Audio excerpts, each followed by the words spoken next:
if I bleed tonight, if I am sad tonight, I don't have a job to find.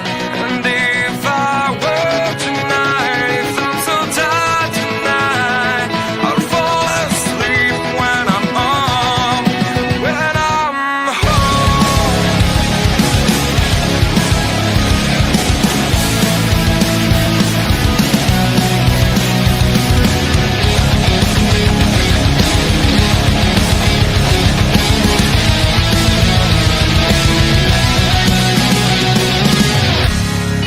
Just so far from here, focused on my own way, with never looking back to those who lived in fear. There was nothing I could do, there was nothing you said that could make me realize.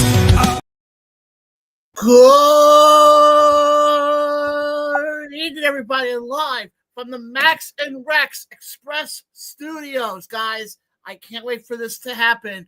Welcome to the new era of Around the Ropes podcast, because, guys, we've been talking about this for the longest time. We have been hinting at this for a while now, but, guys, this is officially the week that we will be debuting live on Odyssey come this Saturday, but we'll get into that later on. You guys know who I am. Let me introduce you to my tag team partner, the one, the only Jeff. Jeff, how you doing this evening? I'm good. The more important question is, how are you?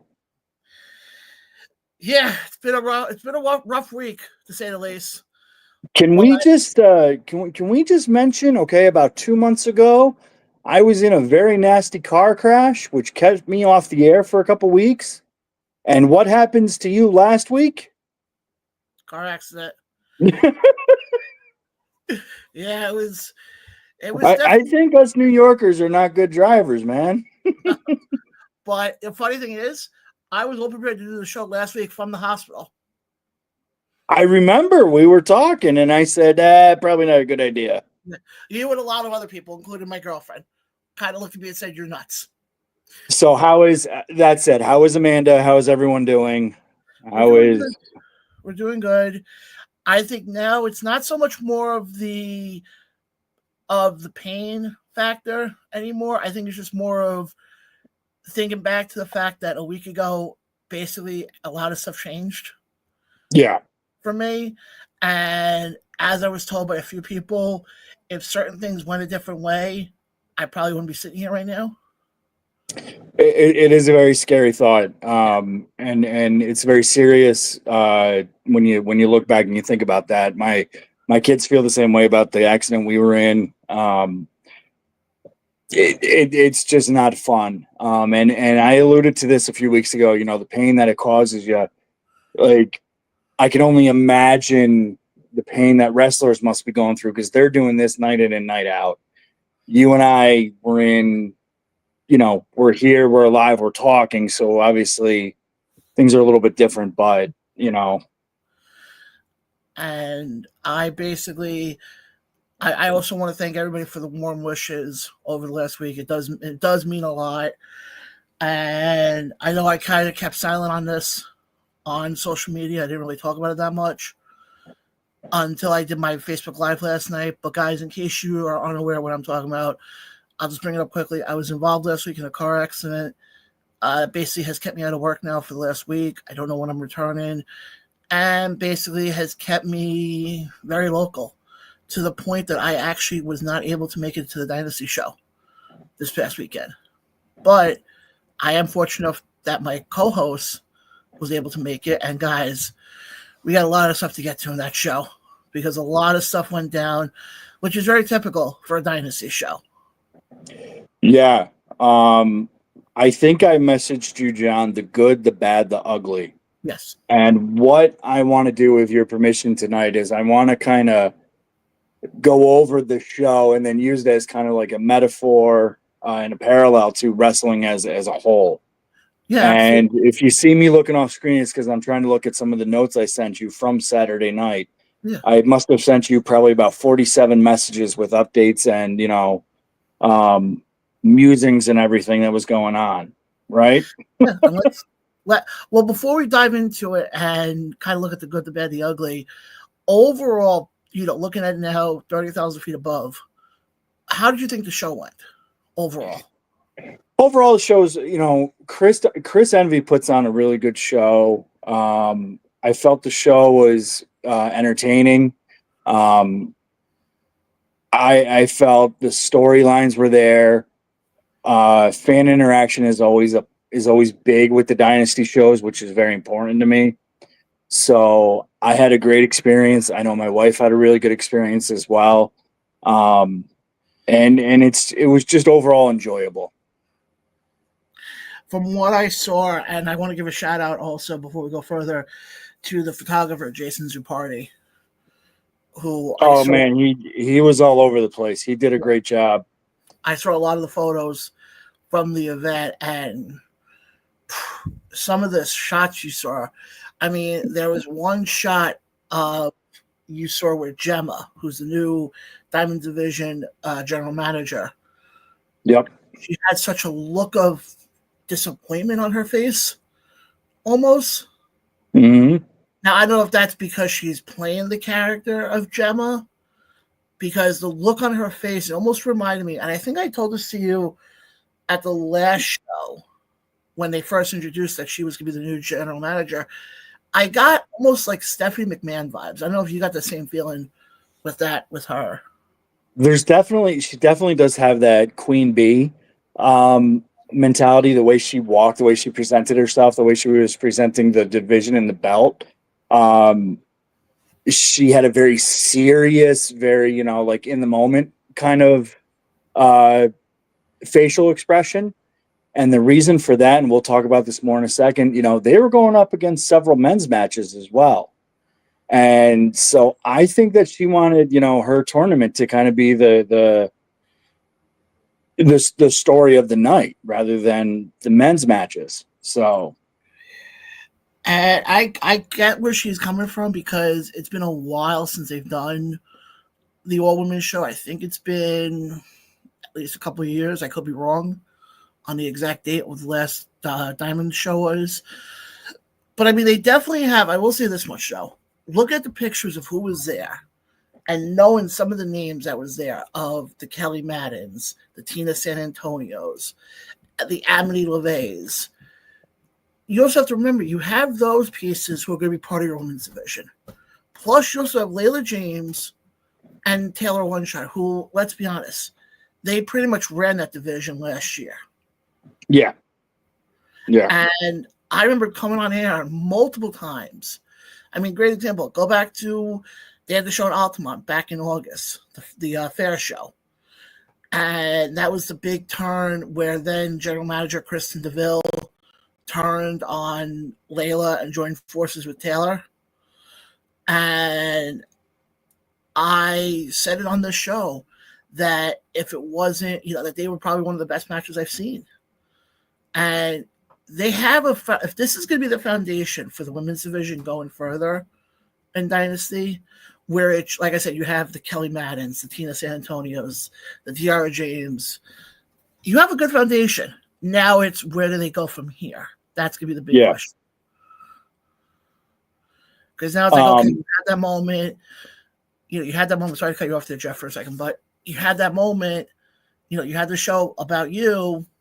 Okay, now what are you going to do? Yeah, and actually, it's they set up the future quite nicely too. This show, Chris does a great job with the stories, with setting up future shows, and we'll talk about that soon as well. So they definitely set up the Diamonds division to be a success, I feel, over the next 2, 3, or 4 shows down the line. Yeah, and that's one thing that I like with what Dynasty does, is it makes it feel like, okay, I want to come back. Or if, God forbid, you're in this position like, that I was in, and you weren't able to go, you saw all the pictures, and you're kicking yourself like, shit, I wish I was there. This is why I've said for the longest time, I know Chris can't do it because, financial reasons and everything, but I think if Chris could stream Dynasty on YouTube or through some, like, either Title Match Network or something like that, Mm-hmm. You get a lot of people very interested in what he presents, because I know people bitch and complain with Chris that, oh, you don't get the matches, you don't get the match graphics out before the match. But that's what makes it interesting, is you don't know what to expect. And I'm not trying to shoot down these other independent promoters who will sit there and put out the match graphics, but to me, you don't have to put out every match graphic. Let something be a surprise, which I know from what you told me, we had quite a few of them on Saturday.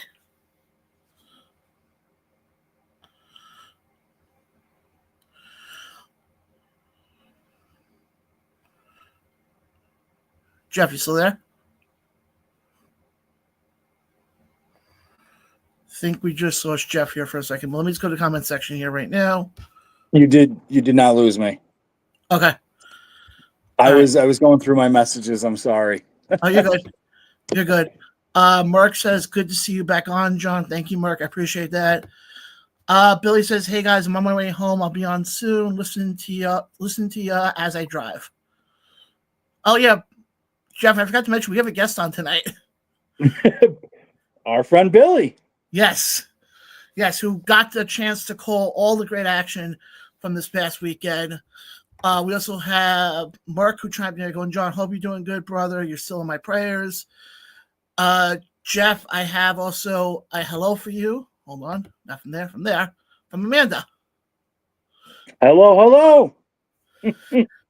And then just that's Tim, who's who's I would say one of the biggest fans of Dynasty, goes, Dynasty is number one.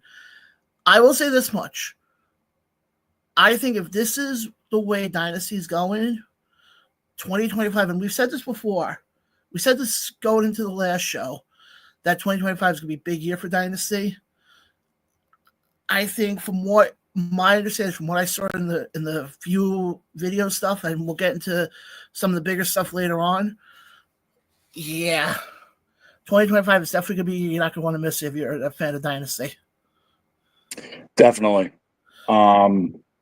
So I'm having a hard time pulling up some of my messages. That's where I went. I didn't mean to get offline there.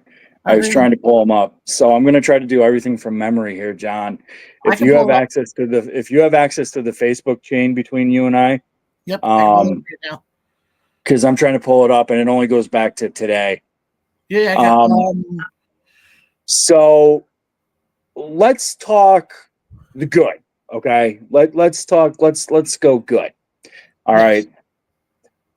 The show opens with a great video package featuring Black Rose and the champion, Johan. Okay. Yes. And their history going back since last summer, and how Black Rose has just been chasing this and they kept ducking him. They kept putting other opponents in his way. They kept, they just kept holding him back. And you felt going into the night that this was going to be Black Rose's night. I messaged you that Black Rose came out to a very loud and warm ovation. It was, you could kind of feel it. I hate to do the whole Rock thing with the goosebumps, but that's what you felt when he came out. Match was a little short, if you ask me. It was the opening match. It didn't go very long, but it told a really good story that Black Rose is the future of Dynasty. He's the future of the division. He's the future of wrestling, if you ask me. So they didn't need to do a 30-minute story here. They didn't need to do a 30-minute match, especially with what happens later. So Black Rose is your new champion. Actually, Jeff, before we go further, because we're up against a commercial break right now, so let's go. Let's hold off on that. Guys, coming out of this break, we will get more into what happened with Black Rose finally winning the belt. It's only taken 6 months for this to happen. But guys, we'll be right back. You are listening to Around the Ropes Podcast right here on Backstage Radio Network or Facebook Live. We'll be right back right after this.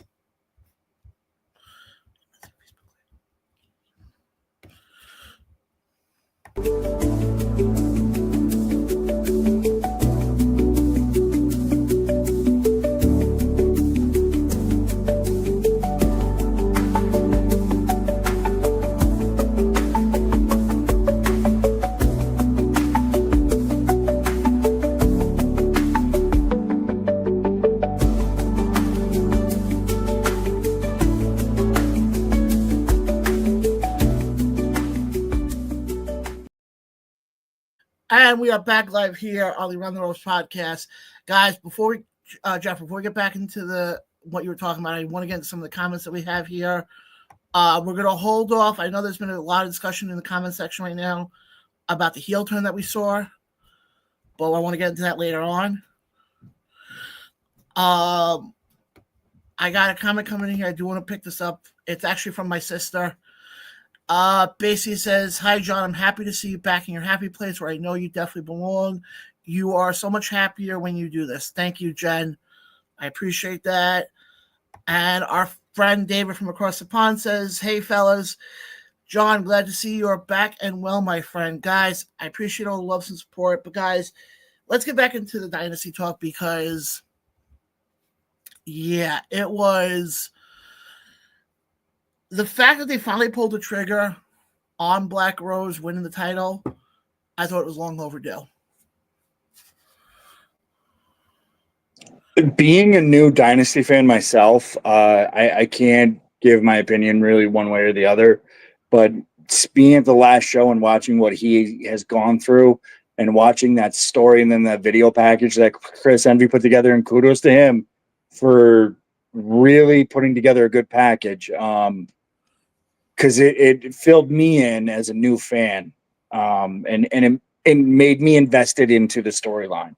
So yes, congratulations to Black Rose and his well-deserved and well-earned victory. I sent him a message and congratulated him, and I also invited him to a future show. So hopefully, Mr. Rose will be joining us down the line at some point. Well, I will say this much: as somebody who has been there basically since the relaunch happened last October, I think with the exception of maybe this is my third show I've missed since then, but pretty much being at a lot of these shows since this whole Black Rose storyline started, I couldn't be happier for the guy. This is a guy who, like I said, we go back to the Battle of Altamont, won what she should have been number one contender. Johan pulled some tricky maneuvers, end up not getting it. Fast forward to October, Black Rose is technically your number one contender. At that point, he was your unofficial number one contender. Yep. Then he had the whole match with now AEW superstar Josh Alexander. That was at the Hall of Fame weekend show that they did back in October, which, again, Black Rose did great. The last show, not this past show, the one beforehand, Black Rose had to go up against Wrecking Ball Legursky. Again, I'll put it this way. When you look at somebody like Black Rose, we all knew this was going to be eventual for him. We all knew this was going to be inevitable. I said this when we had him on, when Billy and I had him on the show going into the last show. I said to him, I think Johan is just waiting for the inevitable, and the inevitable being dropping the belt to Black Rose. It was a matter of time. So I'm glad it finally happened.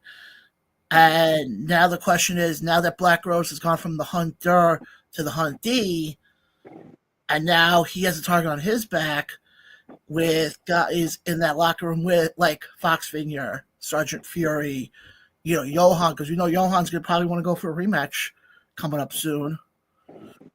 Well, we got to talk about Johan because something happened and transpired down the line. Mm-hmm. We'll talk about the number one contender spot because that actually factors into the show later on. So John, my next message to you. So the next good. Tina San Antonio is our new Diamonds Division champion. She had 2 matches in the evening. And again, I'm trying to pull up the names of the matches and it's just not loading for me. But they were entertaining. First match was against a wrestler named Mel, who looked more like a boxer. Oh, you know about Mel Ortiz? Yes, thank you. Young, entertaining. You could tell still a little green when it came to some of the ring work. But man, they put on a really good mat match. Does that make sense? Yeah. Not a lot of off the ropes, not a lot of jumping, high flying, just a good technical sound match. So Tina San Antonio goes, and then she faces off in the championship match. And who did she face in the championship there, That was John? Tiara James. I'm sorry? Tiara James, I think it was. Yes, Tiara James with Mr. Man in the corner. So Again, that when you told me Mr. Man was in her corner, I was like, interesting combination, but they're trying to make her the heel, and what better way to have a heel than have a good heel manager as in Mr. Man? and he did his work, old school heel management, grabbing the leg of the face, working the crowd, yelling to the crowd, distracting the ref. I love those old school managers. I don't think they're used enough in wrestling nowadays. You have a Paul Heyman, but I mean, I grew up, and you kind of grew up toward, the Bobby the Brain Heenan and Jimmy Hart and Mr. Fuji. I always love a good manager. Yeah. So when he came down and he did his work, I felt that just added to this story. Mm-hmm. But congratulations to Tina San Antonio for her victory. The crowd went nuts for her as well. Like I said, Tina is somebody who does bring some name value. She does a lot of shows down in Jersey. For ISPW, I know a few others that she does down in Jersey, but mostly ISPW. Hey, I look this way. There's a reason why she was in this title. She was in this tournament. And there's a reason why what got her to this point of being the. I mean, I'll put it to you this way: if her reign lasts one show, okay, and they end up giving, I'm just spitballing here. If they give it to a Layla James or a Taylor One Shot at the next show, there's one thing that can never be taken away from her. And I was going to mention this beforehand with Johan, and I forgot. As much as people were bitching about Johan, about how he never defended the title, there's one thing you can never take away from him. He was the inaugural champion. When you look back at the history records of Dynasty in 30, 40, 50 years, you're going to see that June of last year, Johan won. You can't even say it's the inaugural because, I mean, Dynasty's been around since 2013. Yeah. But I call it the inaugural in the sense of in the revamp era. Yeah, in the new era, in the Chris Envy, and yeah. Yeah. And you can't take that away from either of them, from either him or Tina, that they are both the first champions. Now, where do they go from here, especially somebody like Tina? That's going to be the big question now because of the fact, and we mentioned this before with Black Rose, Tina now goes from, now it's a little bit different though than Black Rose because Black Rose was the hunter for a couple months, going back to August of last year. Yeah. Tina was basically the hunter for a night. So now how does she go from being I'm in this tournament to crown this new champion to holy crap, I'm the new champion now. But now you have, I mean, let's call a spade here. You're going to probably get Taylor and Layla in the picture. And that's what makes the division so. And that's, they had a three-way match I told you about as well. A women's three-way match, which was, who was that? Layla James, right? Mm-hmm. With Kelly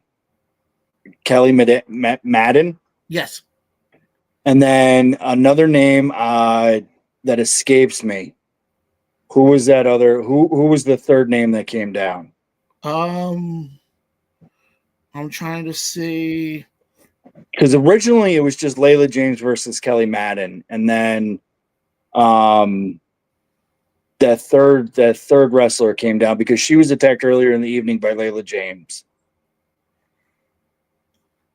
Yeah, Eden Gray. Okay, yeah. So what I felt that did was Eden Gray, goes over. But what I felt that did was it sets up Layla James as your number one contender or as a future challenger to that belt. And that was just another part of the good so that, you're setting up a future for Tina to defend her belt. Yeah, and I think that's what makes, this is what I was trying to get at before, this is what makes the women's division of Dynasty probably one of the deepest, if not the deepest women's division in all of independent wrestling. And you can't, I believe me, people who know the show know that I go to a lot of independent wrestling, and there's really only two companies that I can sit here right now and say, yeah, these two companies have a deep enough women's division where anybody could be running for that title. And the two of them are the two that you saw in the intro of Brie Combination, which is down in Jersey, and Dynasty. Because now, not only do you got Layla still in the picture, you got Taylor who's still in the picture. Because let's be honest, once Taylor comes back, you know damn well she's going for that title. She's, of course, she's going to be challenging for that right away. She's going to be gunning for that. Yeah, you also have people like Kelly Madden who are going to be in that picture. You got people like, basically, I would take anybody who was in that tournament who would probably still be in contention for that, who would still be in the picture. And also, we're also for not even forgetting this part. What about people who are outside of Dynasty who may come in for that belt? Like, just one name I'm going to measure off the top of my head, Vicious Vicky Venuto. Mm-hmm. That's one name who we can easily see in Dynasty at some point going for that title. And we know that Dynasty has a good working relationship with the NWA as well. So who knows who can come in and out from there to help build that division even more. Exactly. I think that's what makes it so interesting and so intriguing that you have to you have to watch out. But Jeff, gotta go another break. Yep. Coming out of this break, we'll get more into the good, the bad, and the ugly from Dynasty, Diamonds Are Forever. We'll be right back right after this. You are listening to Around the Ropes Podcast on Backstage Radio Network and on Facebook and YouTube. We'll be right back right after this.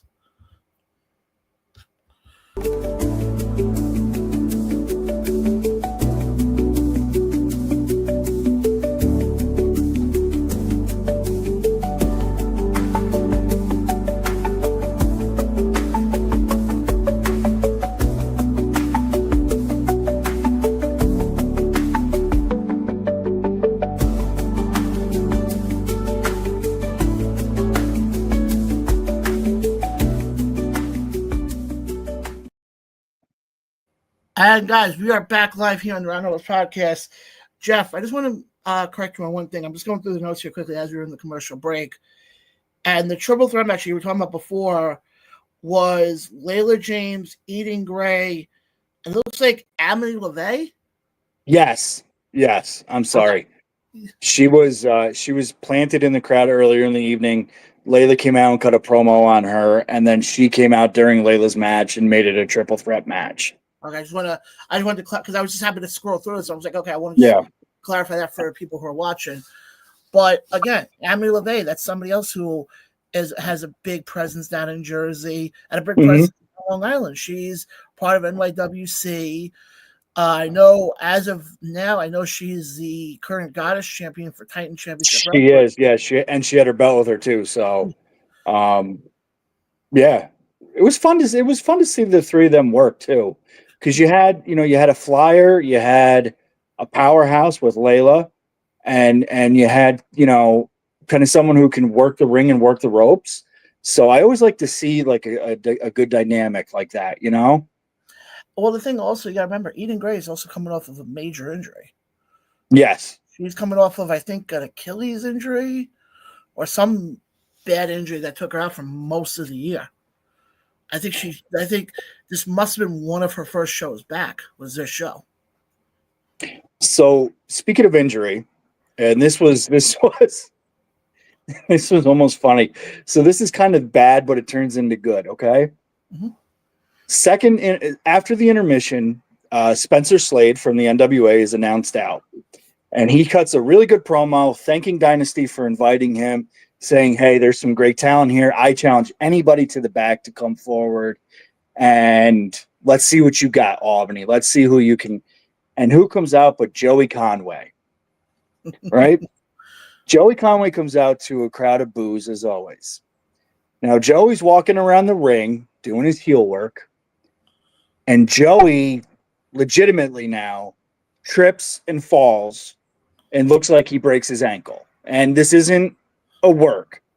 This was 100% legitimate he looked like his foot went one way and his ankle and his leg went the other way.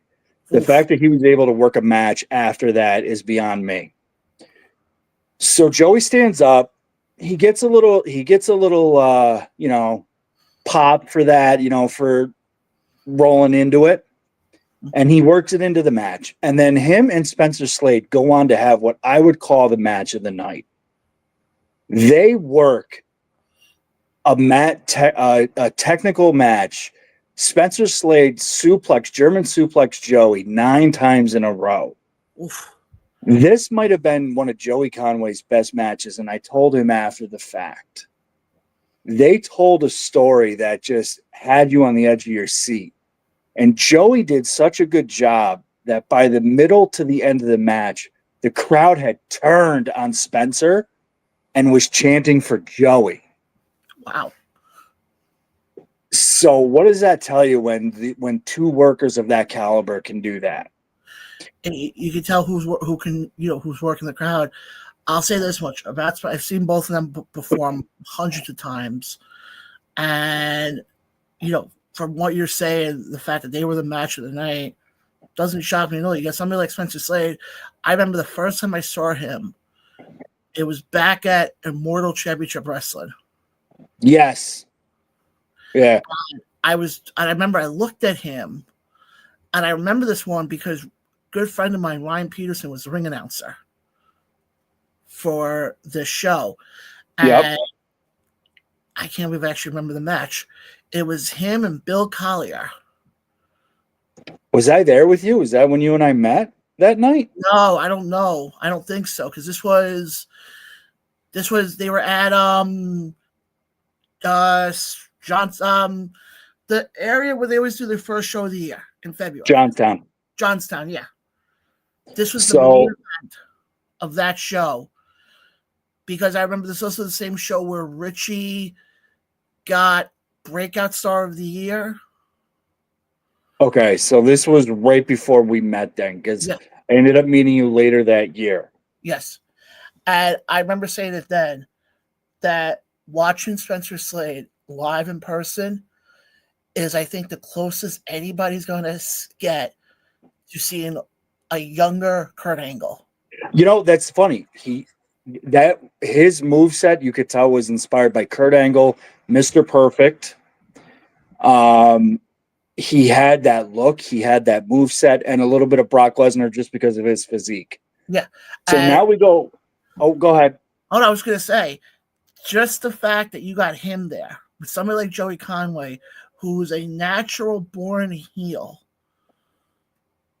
and was able to get the crowd to make him the babyface. I give both of them a ton of credit for pulling that off. So the overall story of the night of that match, was Spencer couldn't put Joey away. He tried to heel lock. He tried all these different submission holds. He tried the pin. Joey would find the ropes. Joey would kick out. Joey just always found a way to persevere. So this is why the crowd turned and not booed Spencer, but was definitely cheering Joey. And now we get to the bad, okay? And this is my opinion, and if Chris Envy sees this, this is just armchair quarterbacking, okay? The match is coming to an end. They're about to go home. As they're going into what they would probably have called their final, maybe minute or two, guess who comes down? Oh. Johan.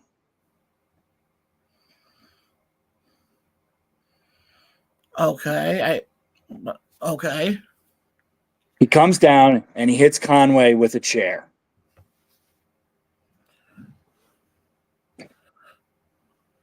What does that set up? So now Conway wins with DQ. So now we don't get a finish for the match. But do we get a future? Is that his next challenger is going to be Joey Conway? Does Joey turn face? How do we do this? Well, the only thing I can think of on paper, just looking at it, with you bringing it up, is back in October, after Joey came off the injury, because you have to remember, Joey had a bad ankle injury, I think it was. from Yeah. what my memory was. And he was out for a while. And I remember I saw him maybe about a month or two before the show in October for Titan Championship Wrestling down in Jersey. And I was asking him, how he's feeling. I wasn't sure, what the future was. And I remember he was Johan versus Jeff Nova for the title at the Hall of Fame show. Yep. And Joey came and attacked Johan. So is this Johan's payback then? That's my only thinking, is that this is Chris's way to kind of connect the dots, where all of a sudden it's now. I don't know as well. I guess we can ask Billy when she comes on. Was this going to be the number one contenders match? No. Okay. No. And I'll tell you why in a minute. We'll get to that toward the end, because that was plugged toward the end. Yeah. Again, armchair quarterbacking. I would have had Joey take the L. I would have had Spencer go over, and then I would have had Spencer raise Joey's hand as kind of like an acknowledgement to the crowd, like, "Hey, good job, good match, thanks for coming out." And then you could have done the chair shot and still gotten the same reaction. Yeah, as a fan, I felt cheated out of a finish of what could have been a 5-star match. I mean, that's how fun this match was. Yeah, but here's the thing, though. I think also, I mean, the fact that you didn't get it, it means that when we do have Slade Conway too,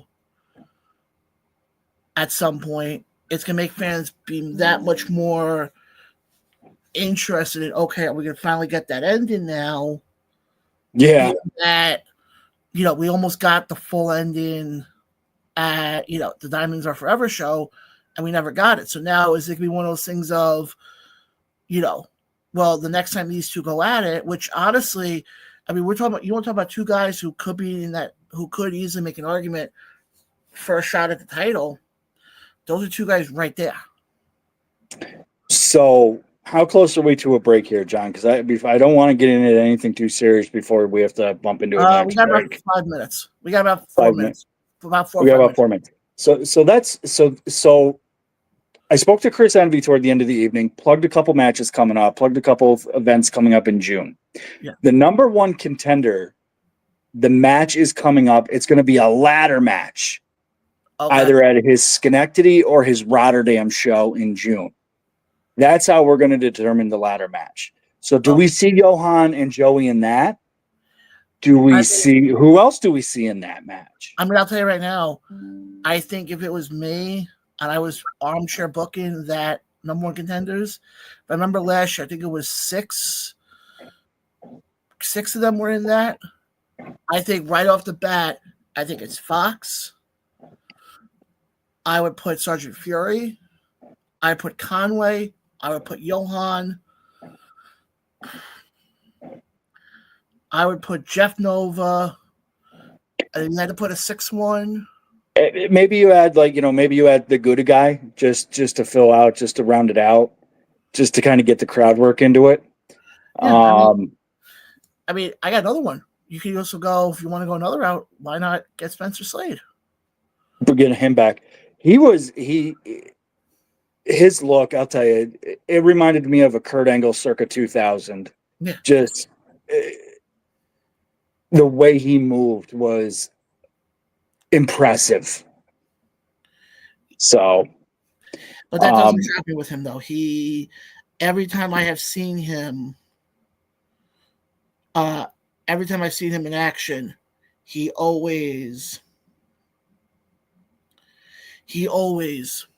puts on a great match. Like I said, prime example, go back to the match he had with Bill Collier. It's the same thing. Yeah. Yeah. But I was going to say, I know you wanted to get to, I would say, is there anything else in the bad that you want to get to before we get, because I was figuring after the commercial break, then we'll get into the only other bad was more technical difficulties, and that was not a knock on Chris. That was not a knock on anybody. It was a really interesting event. The doors didn't open till later, so there wasn't a lot of fan interaction with meet and greets. There wasn't as many tables set up. everything just kind of seemed off. And I said that to you. I don't know if that was a Chris envy. I don't know if things had happening behind the scenes. I don't know. But there were some things that happened later in the evening that I want to talk about as soon as we come back from the break, that are very, very serious. Yeah, absolutely. And guys, what we'll do is let's go to that break now, and then come out of this break, we'll wrap up with Dynasty, and we'll get into some stuff that's happened in WWE, including several releases, including Braun Strowman, Gigi Dolan, and so many more. But guys, don't worry. We'll be right back right after this.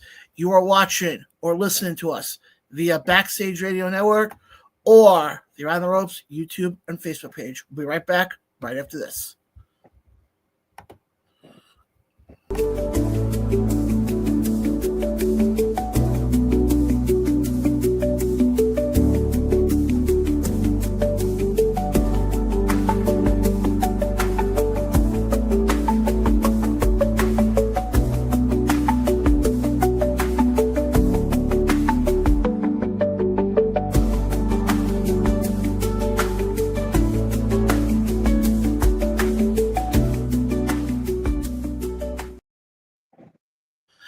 And we are back live here on the Around the Ropes podcast, guys. Again, hopefully you guys are enjoying this. But before we get into what happened in WWE, we got some stuff to finish up with the Dynasty show. And now, unfortunately, it's not the fun part that Jeff or I want to get into. It's the ugly. So let's keep it lighthearted at first. Mm-hmm. The event, the segment starts with Brother Jonas coming out for a smoke shop interview. Okay. Kind of like an a la Brother Love or the barbershop, if you will. Okay. And his guest is Chris Envy. And he wants to thank Chris for putting on, another great event. And the interview is broken up by Fox Vineyard. Okay. And Fox comes out and he's got a bag with him.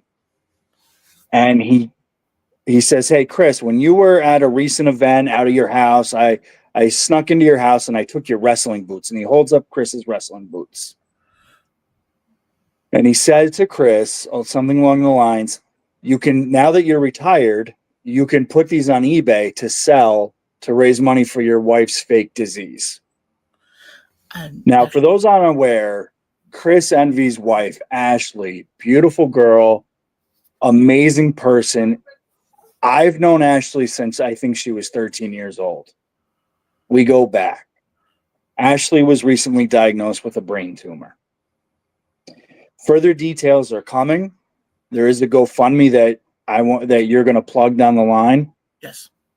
And sometimes wrestling, blurs those lines between real life and storyline. I messaged you immediately and I said, I wasn't comfortable with that being brought up the way it was brought up. Mm-hmm.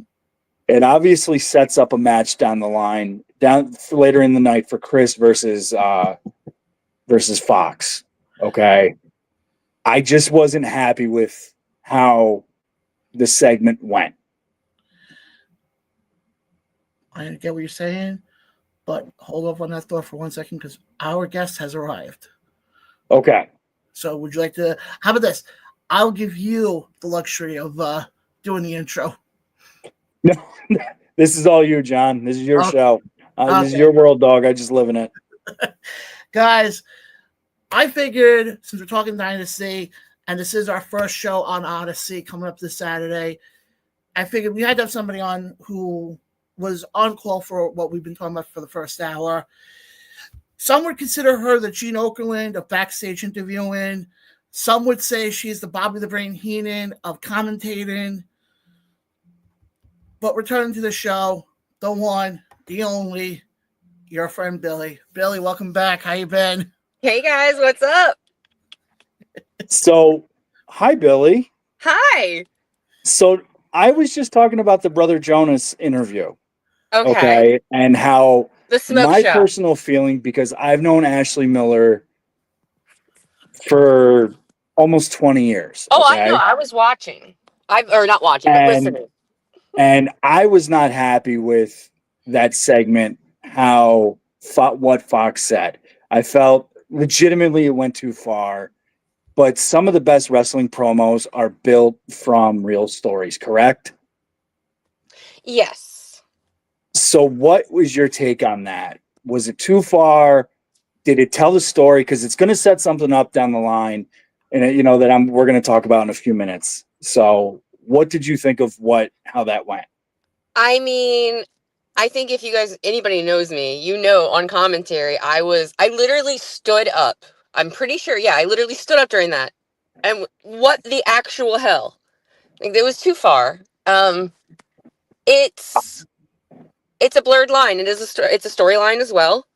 And Fox was trying to say anything he could to get under Envy's skin. And that's the thing that, if you know Chris Envy, the thing that will get him the quickest is insulting his kids or his wife. Or even just bringing them into it, So, yeah, I think it was a little too far, but I'm also, my main issue with it, honestly, at this point, is how did they become buddy-buddy by the end of the show? Okay, so we'll get to that in a minute. So, Billy. But yes, I personally was appalled by Fox Vineyard's comment.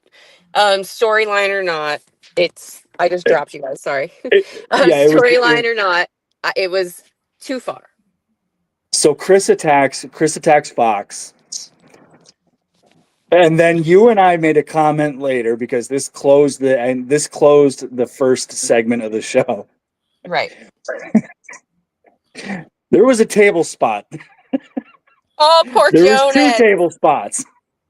Poor brother Jonas. If he's walking today, it is a damn miracle. I love you, brother. Was it Fox that slammed brother Jonas on the table? Was that who it was? Twice, I believe. Well, it was Fox, though, correct? Correct. So Fox goes to slam or power bomb brother Jonas on the table, John, and the table doesn't break. So, okay, they reset the spot. They're good workers. They're pros. They go to do it again. Table doesn't break again. Poor brother Jonas. Again, how he's walking today is beyond me because his poor back. Do we know that he is walking? We do know. I shouldn't joke like that because we talked to him afterward. I know. I'm just kidding. We did ask him, how are you feeling? Do you need any ibuprofen? I do think he might have had to leave early that night, though. I'm not sure that he made it to the end of the night. I don't think you did either. You have to think, brother Jonas has been out of action for a long time, too, man. He's not ready to go to the table. He did say that to us. He's in our age bracket, Jeffrey. Yeah, I hate that we had to go there, Billy. Thank you so much. You're welcome. You're welcome. So, obviously now we have to have some sort of blow off between Fox Vineyard and Chris Envy. And this is the first time I've actually got to see Chris Envy wrestle live. Chris is somebody else that I've known for 15 years. Personally, I wouldn't say we're friends. I've just know him. So this was the first time I actually got to see him wrestle. And he goes up against Fox. And you were on commentary. What was the feeling going on the table there? Okay, things that I don't say during a Dynasty show because it's family friendly and I try really hard not to, but I lost my shit. Like, legit lost my shit. Like, I didn't expect Envy. As soon as I saw, like, it took me a second almost to understand that it was him, coming down at first. And I was like, yeah, he's in the boots. Holy shit, he laced up his boots. And he looked good. He looked good. So not only is it your first time, Jeffrey, it was my first time seeing him wrestle. I remember when I first started with the Dynasty, I remember watching him, like, at one point he got in the ring to talk to somebody and just naturally, as once a wrestler, always a wrestler, I saw him kind of run the ropes a little bit. And I was like, oh shit, look at you running ropes. And he's like, yeah, that's the most you'll ever see, blah, blah, blah, blah, blah. So to see that made my night. Like, it genuinely made my night. Like, half the crowd was on their feet, legitimately saw not kids, but adults crying. Grandma cried. Grandma cried. I saw a couple of our own personal Andrew, our personal little not little, but our personal version of green shirt guy. I think he got a little teary. Everybody was emotionally invested in it because, so John, at the end, Fox goes over. Mhm. Fox Jimmy then grabs Limits, the mic, but Jimmy and Limits came out. and Fox actually told him to leave. He said, "Look, I think he said something along the lines. Look, I know we're best friends, but this one's on me. Let me handle this." He got mad, yeah, and Jimmy was trying to interfere for him, but he got really mad. So Fox is sitting in the corner. Chris is across the ring in the other corner, and Fox now redeems himself. Okay, he says, "Listen, no one's going to say that to you that's not going to love you and have respect for you. No one's going to treat you this way that doesn't think you can go. And I just had to see for myself that you can still go. And you can. And you did. And you did it for these people." And the crowd pops. Fox rolls out of the ring. Chris grabs the mic. And Chris says, he announces, that because of family issues, he was going to cancel the show. But he decided he needed to put the show on because of people like Billy, people like me, people like you, the fans, the hardcore fans. 'Cause we are the Dynasty. Yeah. But sadly, he says, you know what? That was his last match. He said his neck is already starting to, give him a little bit of pain. And this was only minutes after the match. He said he's going to feel sore tomorrow. And he's not where he wants to be anymore. He said he also said he realized that he needed that last night reminded him that yes, he can go, but he has a different role now. Yeah. And it's the natural progression of life, right? Absolutely. He's actually a little bit older than you and I are, Billy. So I know I feel sore. He loves know it when we mention that. I know I feel sore waking up and I'm not in shape, so I can only imagine how he's feeling today after that match. So his son Maverick comes down to congratulate him.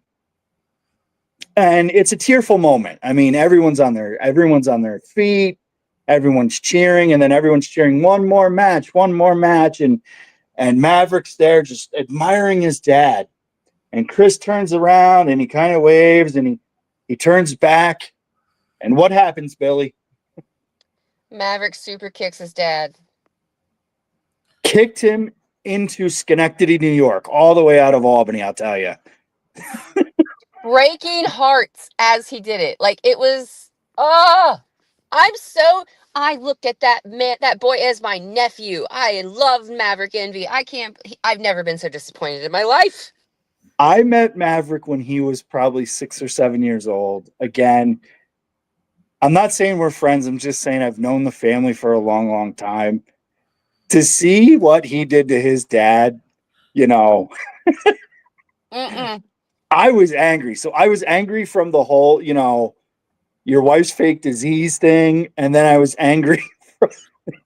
I was invested at this point, right, Billy? I mean, I'm red in the face. Here's another thing, though, that I'm frustrated about. And you'll hear on commentary that I was immediately, if you think back earlier in the night, we saw a video package of Maverick walking into somebody's office. Yes. And that happens to be my commentary partner, Mr. Johnny Patches. So I immediately am like, Johnny, do you know anything about this? And he's like, absolutely not, blah, blah, blah, blah. But that left me scratching my head a little. So even you got worked, huh, Billy? Once a mark, always a mark, my friend. Doesn't matter if you work for the company. Billy, you and I Chris met. Envy tells me absolutely the least amount of stuff he could ever tell me. So, Billy, you and I, what was the first thing that connected you and I? It was wrestling, right? It was a picture of you and Jake the Snake Roberts. I'll never forget it. So, yep. And I think you and I both said, once a mark, always a mark. So, Whatever. I asked Chris later on in the evening, I said, all right, so this obviously sets up your retirement, your one last match. And Chris just, he kind of let the guard down a little bit. He said, Maverick's not ready, still got to train. But you could see Mav, he's got something. He's got something to prove. He's got something to prove, but he's got some of it down already, though. He can tell the story in the ring. So if he can just get the moveset and kind of learn to work the mic a little bit, he can tell a story in the ring the way that he worked with his dad, right? Right. Do got a comment coming in here quickly. From David goes, when the wolf howls, you pay attention. But we're actually going to take a quick break here, Billy. Yeah, you're good. Are you able to stay for a little bit longer? Yeah, not forever, but yeah, I can hang out a little longer. Okay, we're going to take a quick commercial break. We'll be right back right after this. You are watching or listening to Around the Ropes podcast on Backstage Radio Network and on the Around the Ropes YouTube and Facebook page. We'll be right back right after this.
And we are back here live on the Around the Ropes podcast. Guys, again, you can catch us live every Tuesday night, or you can catch the replay of us starting this Saturday live on the Odyssey Network from 12 to 2. And also, before we get into the other stuff, I can break a little bit more news here. Starting June 7th, you can also hear us on iHeartRadio.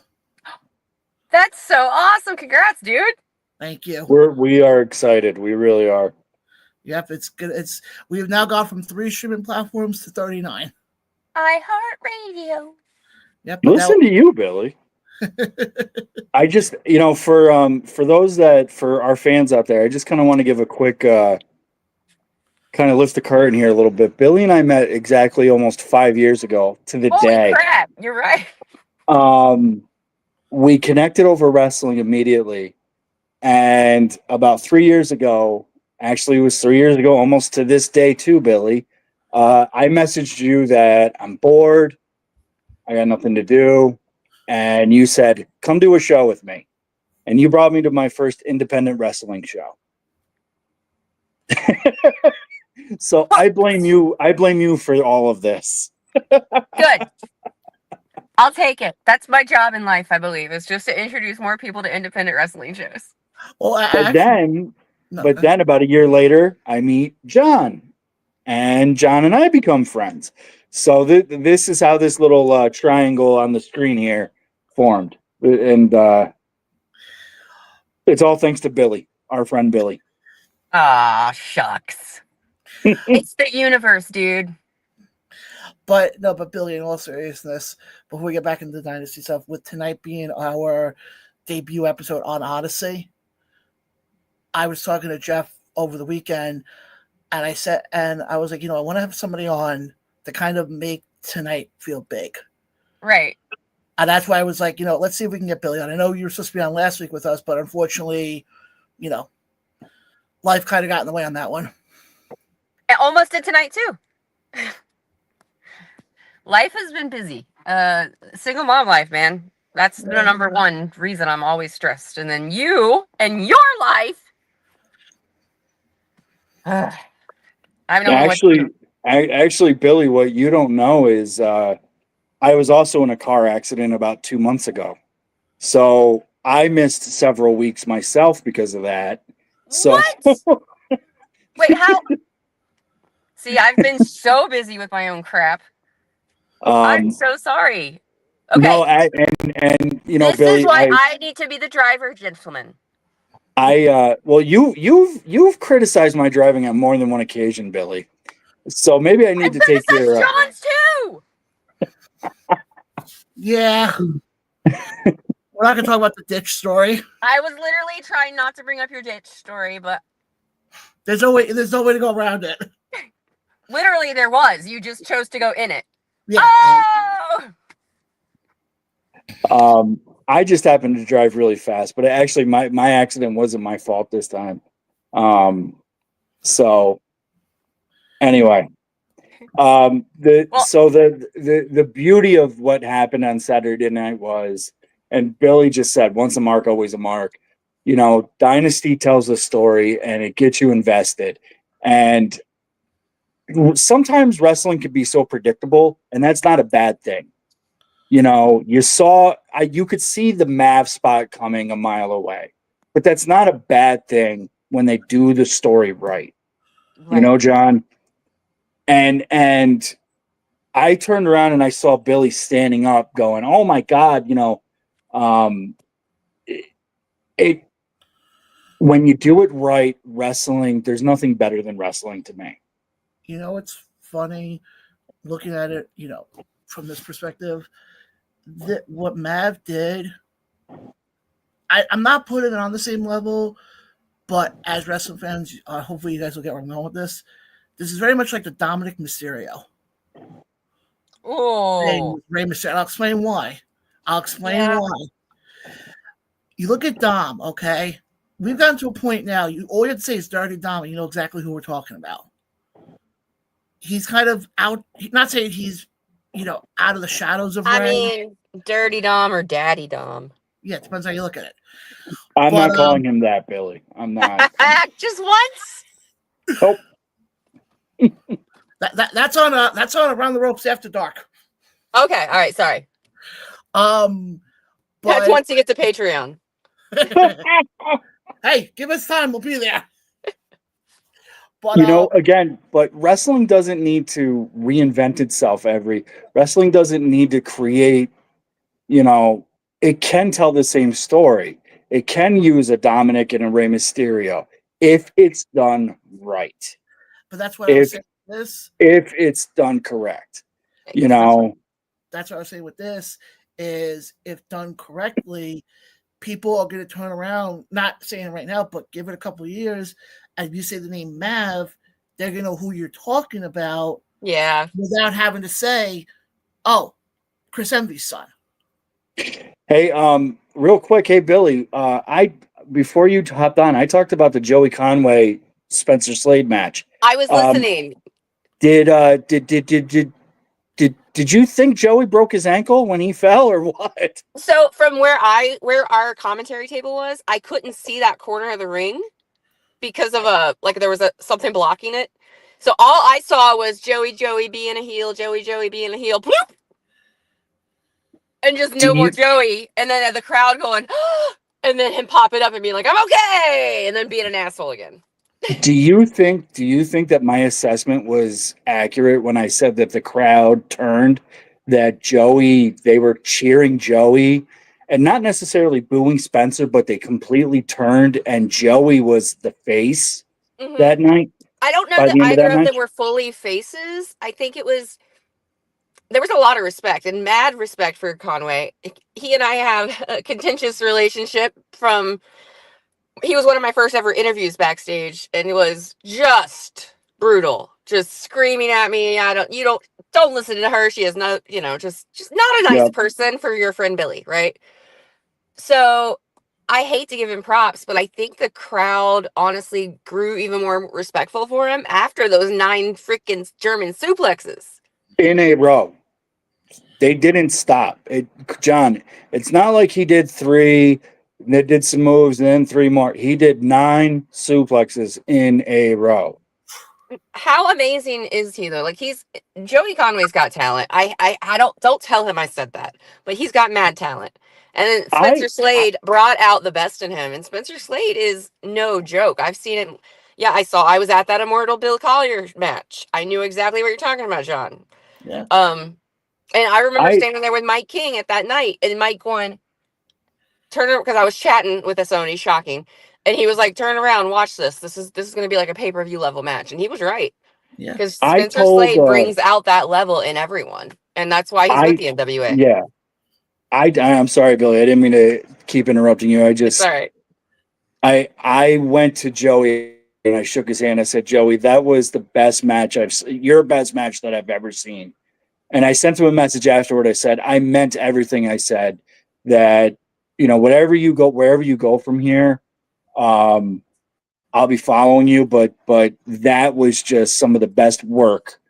I didn't like the end of the match. I didn't like how, with the blow off, but, I felt we deserved a clean victory for one of them. Yeah, I think Johan kind of screwed the pooch there, but at the same time, I kind of like where that's building because the Devil versus the Devil, basically. I mean, we're talking Crimson Devil version of Johan Nara. I don't know if you mentioned that to John. Came out Johan Nara, different side. Yeah, he goes by the Crimson Devil. Like he had a mask. He was face painted red. Yeah, blackened teeth. So there's a different side of Johan Nara that we haven't seen, and I think it only got exasperated by losing that title. So obviously it sets up the number one contenders match, which we were just talking about before you came out in the ladder match coming up early this summer, either in Schenectady or Rotterdam. Probably, yeah. I was like, probably Light Up the Sky. Probably. I think it's Light Up the. Yeah, it's going to be the June 21st show, I believe. Yeah, and that's in Rotterdam. He said. Correct. Yeah. June 1st is the Schenectady Pride show. It's not going to be a full blown Dynasty type show because it's more about Pride, and we're just a guest there. And that's we'll have probably. I mean, I think we did 4 or 5 matches last time. Yeah. I remember. I did the video for all the matches. I did a lot of sweating. That's what I did. And last year at Pride was actually cool because we had Johnny Patches and I had a third on commentary, a little bird, a little literal bird. Well, actually, sitting on our commentary table. Hold on, Billy. Do we go into the story quickly about how you guys had to laugh of how it took me almost an hour to find it because I kept getting confused. So pull them at the curtain a little bit. Billy texted me on the way up and asked me if I can stop for iced coffee. I said, sure, not a problem. Time out, by the way. I totally told everybody that I missed you on Saturday because I only had one of these to start the day. And then, 2 matches in, this was gone. And I'm like, damn it, I missed John Blaine. Well, actually, I was going to say this much. If everything goes, I'm going to say this right now on the air. If I get the clearance and everything goes the way I think it's going to go, I will be back up for the show on June 1st. Awesome. I will be back up for that one. But Jeff, just hold back the curtain a little bit. They had the Schenectady show last year. I was like, I was going to come up, not a problem. Got, Billy and a few other people iced coffee, not a problem. It literally took an hour for me to find where they were, for Kristen to put her location on. Yeah. Where was it? Billy, where was it? Schenectady, downtown, kind of where do you know where the rainbow stuff is? I can't remember what that Freedom Park maybe is what it's called. I don't know what it's called. Yep. Where the Pride stuff is. Yeah. There's that permanent thing right there. Over by where the Van Gogh and stuff exhibit was, by the Armory. Yeah, Schenectady could be a little tricky, John. So I do feel for you. And I'm from down that way, so we do know my driving's not the greatest these days, but no, all right, but I'm gonna ask you guys both this now before I transition into some other stuff with independent wrestling. Overall, what would you give the grade for Saturday? I'd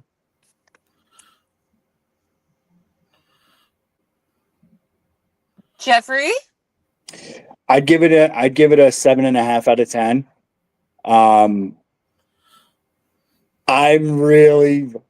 I'm just personally angry still about that comment. Yeah, you're gonna harp on that one for a while. I felt overall it was a really entertaining, really well built show, and it builds to the future. Obviously, everything I've seen Chris do so far is just building it's telling good stories and it's building toward the future. So he's definitely headed in the right direction. Obviously, Billy, you're in commentary. What grade would you give it? Oh, well, I mean, commentary was top notch. I'm just kidding. No, shout out real quick, by the way, to commentary. We suddenly had a 3-man commentary this time. And I was just surrounded by these two legendary, and they laughed at me because I called them orators, of Johnny Patches and Mike Falvo. And I barely, I have a feeling we're going to go back and watch these matches, and I'm literally going to be saying maybe 3 things in the first couple matches because I'm just listening to them so much that I'm like, oh, yeah, I got to talk too. But anyway, the show itself, I mean, the teacher side of me has to give it a B. Plus, maybe a B plus. No, a B. I'm being realistic. It's hard because I'm biased because Black Rose is the new champion. Tina San Antonio is the first ever women's champion. Storytelling was impeccable. Lots of stories are evolving. There's some I'm confused on and I don't really fully follow, but yeah, I would give it a B. The whole thing. So and I know that there's right something there. bigger coming very soon. Yeah, it was a good show. It was worth the money. It was worth the drive down, and I had a great time. And to see Billy, who I love to death, Billy. It is just always a pleasure to see you and give you a hug. And I miss you so much. I really do. We don't see each other nearly as much as we used to. You're up in the sticks. I am way up in Plattsburgh by Canada. I'm closer to Montreal than anything else, really. Yeah. And like I said, I wish I could have been there. I was kicking John, myself. you were missed, and I am pushing for us to get some editing done and to get these matches out there ASAP. We have amazing fans with the Dynasty, and I hate that some people aren't getting to see everything and don't get to follow these stories and don't get to see these packages and don't understand how next level I kind of feel like our shows are. I feel like I'm at home every time. Every time we have a show, I'm like, I don't know if I'm really feeling it. And I get there and I'm like, damn, I love it here. You know what Chris does, Billy, and you may want to relay this to him from my perspective. He does so much crowd work in terms of like interactive 50-50, the bringing the kids down, letting them do their own entrance. He involves the crowd probably more than just about any other promotion aside from like a WWE. It's all of us. I mean, it is definitely a family friendly thing, and I think all sorts of people are bringing different aspects of that to it, and I love it. It's a different vision, and I mean, don't get me wrong. Above all, I'm a wrestling fan. I will go to a death match. But that's not what we are at the Dynasty, and that's okay. No. Wrestling is really for everybody. So, and he does. And I like the fact that like we have a kids table with coloring sheets. I like the fact that we do stuff out in the community. It makes me feel good about the fact that I'm doing something I love, but it's affecting people in a positive way, and I thank the Dynasty for that. Well, yeah, Chris Envy. I try not to love him so much, but yeah. His crowd involvement, the way his promotion involves the crowd is just, I think it's what's gonna set him apart and gonna keep that thing going and growing and going and growing for the next several years. So I'm very happy for him. I really am. I sure hope so, and I hope everybody comes down and visits me. And extra shout out to any of my VIPs that might be on. You guys have to check out the VIP. It's so fun. We have a little blast before the show. Well, I was going to just say this much, Billy, going back to what you said before about, being at home. When I was at the last show, not this past one, the one beforehand, after everything that happened to me at the end of 2024, and I was able to come back to shows again, that was the first show I came back to. I was with Amanda, and I looked at her, I said, I'm home. Right. I do remember you saying that. I'm like, I'm home. And she looks at me, she goes, what do you mean? I go, for somebody like me who, I mean, you guys both know the amount of traveling I've done for shows over the last couple of years. I mean, I'm surprised the car didn't go 3 months ago, but that's another story for another day. This girl can't go much farther right now. I'll tell you that much. And Billy, are you still in the same car? Blue Meanie's still kicking, baby. How? duct tape and Sorry, glue. John. Yeah. Okay, so before we But what say was goodbye John to saying? Billy, Sorry. What was John saying? I was just going to say that, when it came to Dynasty, yes, I may not be able to do a lot as far as the promotional stuff, being on the, there. But how many promotions do you know have a podcast that will cover them as extensively as I do? Yeah. And it is appreciated. I mean, Jeff started the intro. Dynasty now has a big part of the intro now. yeah. Oh, I got to go back and watch. Well, actually, I was going to do a little bit of a surprise here.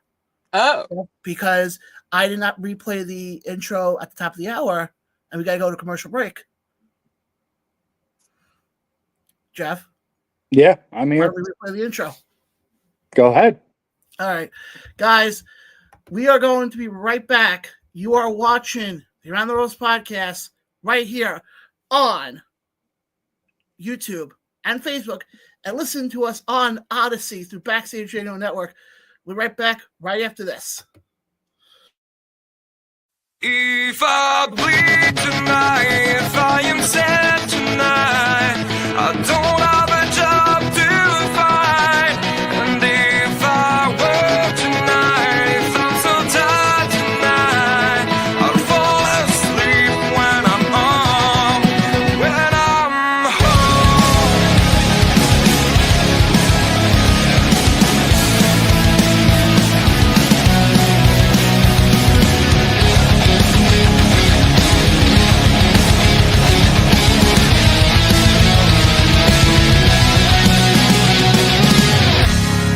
Just so far from here, focused on my own way, with never looking back to those who lived in fear.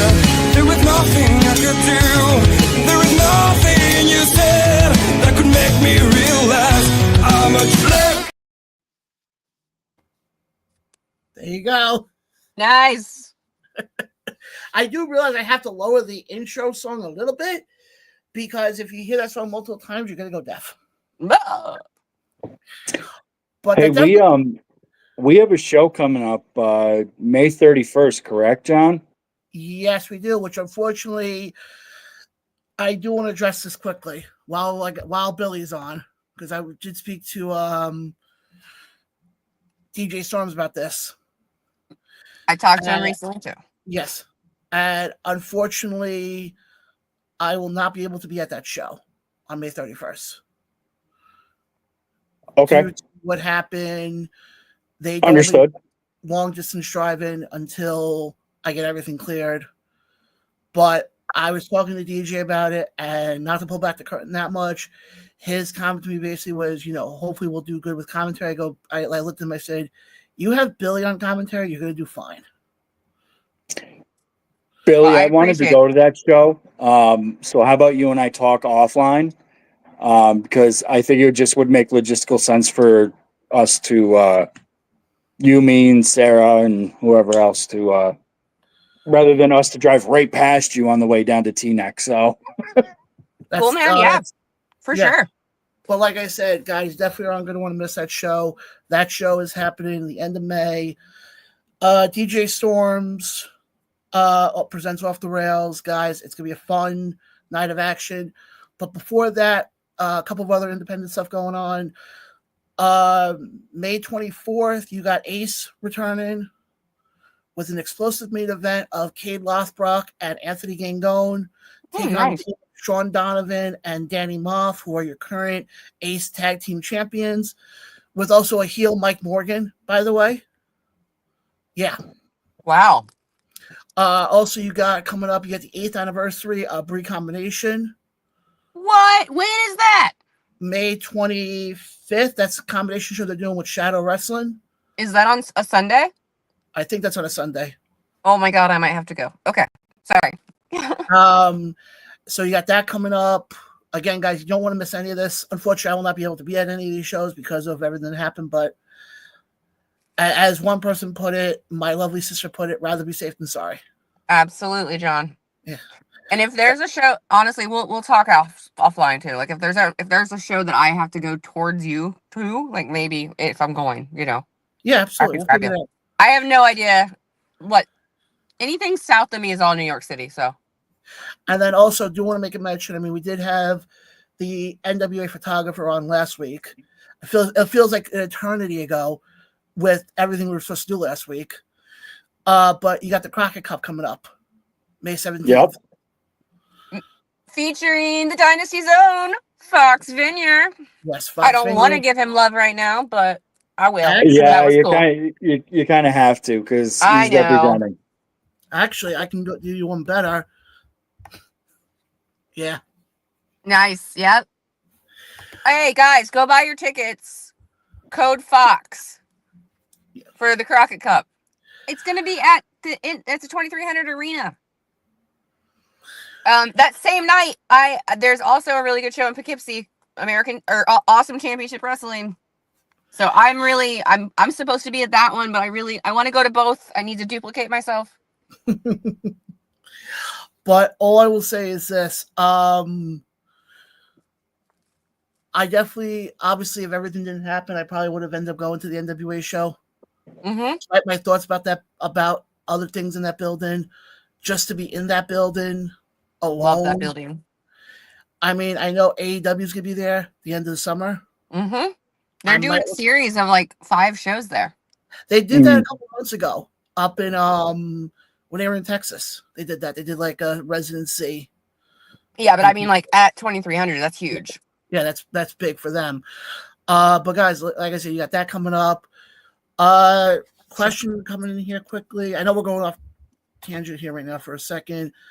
Jen, actually, I don't know. To be honest, I don't know. I don't want to sit here and say, oh, here's a definitive date, because I don't know when that date is going to be. But you know damn well when that date happens, the first show that I can be at after that date is announced, after I'm told that, okay, you're cleared, you know damn well I'll be there. It just sounds like to me that you just need some correspondence out on the field, John. Well, I would always love that. What's up, Jeff? I would always John, how many messages did I send you on Saturday night from the show? Love it. About 48. Oh, So yeah. hey guys, I'm sorry to do this, but I know you're trying to wrap up in a second anyway, but I'm gonna have to jump off because I'm literally running down my car battery sitting here like this. Yeah, right ahead. And I gotta get back to my kids. My oldest is at home, so I got stuff to go home and do, but I do want to mention one other thing, Billy, while we have you on. From all of us here at the Unrose Podcast, we want to wish you and all the other mothers a happy early Mother's Day coming up. thank you. Yes, Billy. Thank you. Oh yeah, I'm very happy. I'm excited. I will have all 3 of my little birds with me on Mother's Day this year. That doesn't happen often. My oldest is, in his 20s now, so he doesn't come around as much. I'm very happy to hear that for you, Billy. You deserve it. Thank you. So, Billy, I love you and I miss you, and I look forward to seeing you soon. I love you guys too. I miss you too. And you're all beautiful. Don't forget that. Thank you, Billy. Thank you, Billy. I'll talk to you soon. All right. Bye, guys. Bye. So John, we made it such a big Dynasty talk tonight that we didn't really get into the other big news for the past week, and that is all the releases from WWE. Actually, Jeff, gonna hold off on that. Well, we just had to break 10 minutes ago? Yeah. All right, we should be good then. Because I gotta, because unfortunately now that we're doing it the other way now, I have to remember in my head, gotta cut to a break, gotta remember the certain times to cut. So yeah. Hopefully you guys liked the Dynasty talk that we had. But yeah, it was announced during the week that they were starting to release some people. And we're not going to go through all the names because there was a lot, but there was a few that kind of surprised me a little bit. I want to get your thoughts on this. So we got Braun Strowman, Dakota Kai, Shayna Baszler, Kaden Carter, and Katana Chance from the WWE side of things, and then a bunch of NXT wrestlers, obviously. To me, and I saw an article online, and I don't want to kind of rip from that, but I felt it really told the story best. We're coming out of WrestleMania. Triple H and the board and Nick Khan are saying that they made more money than they've ever made in their entire lives. You know, that they're record-setting profits, and then they go and announce these cuts, and their reasoning is some of these cuts were they can't afford the contracts anymore. So which is it, WWE? You know, are you record-setting profits? Are you, do you just not have anything for them? You know, what is it? I think, honestly, to me, from my understanding, a lot of them they were making too much money. To basically the mentality, because I don't think this was, from my understanding, this wasn't WWE's call on these. This wasn't like. No, this was a TKO move. Yeah, this was TKO, and I think the problem is TKO looked at it where, from what I read, if this was Hunter would not have released them. But TKO basically turned around and said, not to get off there, but TKO turned around and said, well, why are we keeping somebody like Braun Strowman home to do nothing when we're paying him what we're paying him? I fear we're going to see more of this dirty business side of things with a TKO run WWE than we would have seen under maybe a McMahon or a Triple H. TKO is all about profits. And you can look at WrestleMania, and I wanted to kind of touch on this real quick before we go to break. You know, WrestleMania, the crowd was great, but it was muted. And I read again somewhere that it was muted because the fans like you and me can no longer afford to go to a WrestleMania. Or if we're going to be able to go, we're going to be sitting all the way up in the nosebleeds. You know, they TKO, the UFC and WWE and sports in general has really priced out the common man, the middleman, the middle class worker, if you will. And this is a discussion I want to have with you, maybe offline or maybe in a week or two, that we can talk about. Absolutely. But do you have one question come in here? It says, John, when, if ever, are you going to be coming back to the 2300 Arena, my brother? Honestly, Francis, I don't know. I said this before when my sister asked me about coming back to shows. I don't know. I would love to come back. I miss being down in that building.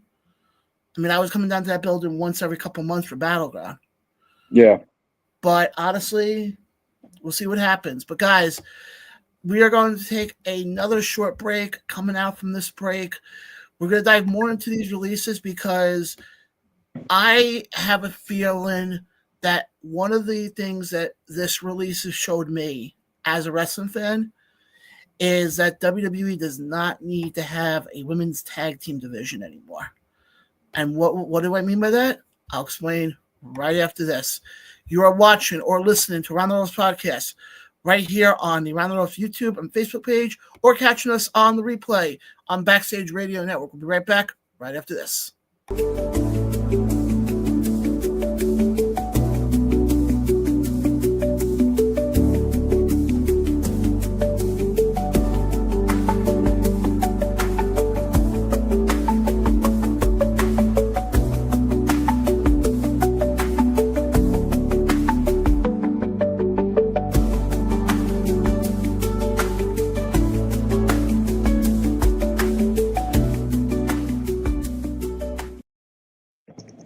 And we are back live here on the Around the Ropes podcast. Now, before the break, we kind of started talking a little bit about the names of who got released. And Jeff kind of went through them. Jeff, for people who are just joining us now, can you just run through some of the names one more time? So on the WWE side of things, we got Braun Strowman, Dakota Kai, Shayna Baszler, Kaden Carter, and Katana Chance. And then there's a bunch of NXT people that, I mean, we can list and we could talk about later on, but nobody really jumps out to me as surprising there, except you did make mention going into the break that, you know, to you it represents that where does this leave the WWE tag team division? for the women. You mentioned Braun Strowman beforehand. Like, what do you do with him? I think now that you have a Braun Breaker, you don't need another powerhouse kind of guy.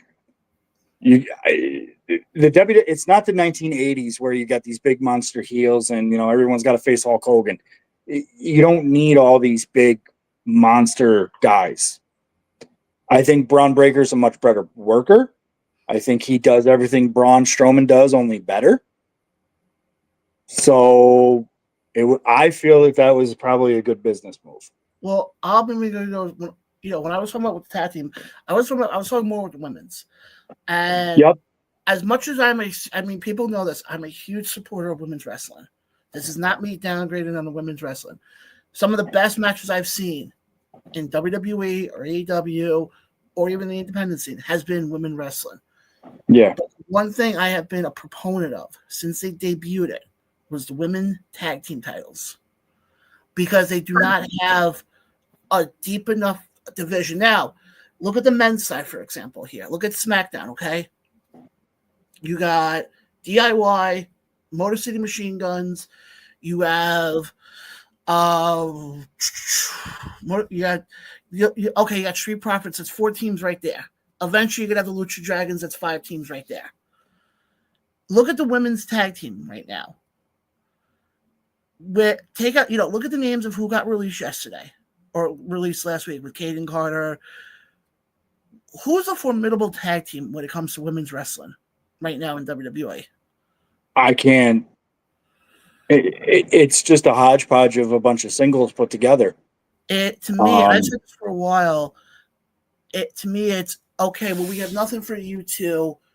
And sometimes it's worked. Sometimes we have seen where you take 2 stars who don't have anything going for them, you put them in a tag team, and it's worked. Great example. Look at the Bar from a couple of years ago. Mm-hmm. Cesaro and Sheamus. And don't get me wrong, what Liv and Raquel are doing right now is phenomenal with that belt. But you take them out of the picture, okay? You take out Kaden Carter and, Casey Catanzaro. It's on a chance, yeah, and yeah. Take them out. Can you name me a more formidable team that has held those belts? Because the only 2 that come to mind for me, there's only 2 that come to mind. That was Sasha and Bayley when they first introduced them, and the Iconics coming out of WrestleMania 35. So this is where I'd argue: is this a TKO thing? Is this a business thing? Is this where because the money? They're going to go where the money's at. And obviously the money right now is in the heavyweight championship. It's in the John Cena storyline. It's in the Jey Uso line. It's Gunther. There's just, I don't think, enough room for women's tag team wrestling. And that's sad because, like you said, they've spent the past decade building up the women's division. And we haven't built up any tag teams.